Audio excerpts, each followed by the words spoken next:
सिमराको Tribhuvan highway भन्दा 100 मिटरको दूरीमा रहेको निम्बु फारम टोलमा पूर्व र दक्षिण मोडाको 14 दूर जग्गामा बनेको एकदमै वेल फर्निश्ड र brand new hotel holiday in आज लालपूर्जा बिरगन्जले तपाईको लागि बिक्रीमा ल्याइसकेको छ।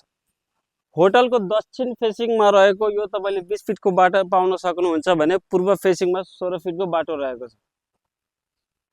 14 धुरमा बनेको यो 3 तले होटलमा तपाईले 4 चक्का पार्किङ मजाको पाउन सक्नुहुन्छ। तपाईले 4 चक्का 2 वटा गाडी मजाले पार्किङ गर्न सक्नुहुन्छ भने बाइक पनि 5 वटा मजाले अट्छ। आउनुस् पहिले होटलको इन्टेरियर हेरिहालौं। तुझे क्या मैं तंग करती हूँ नैना नैना फिर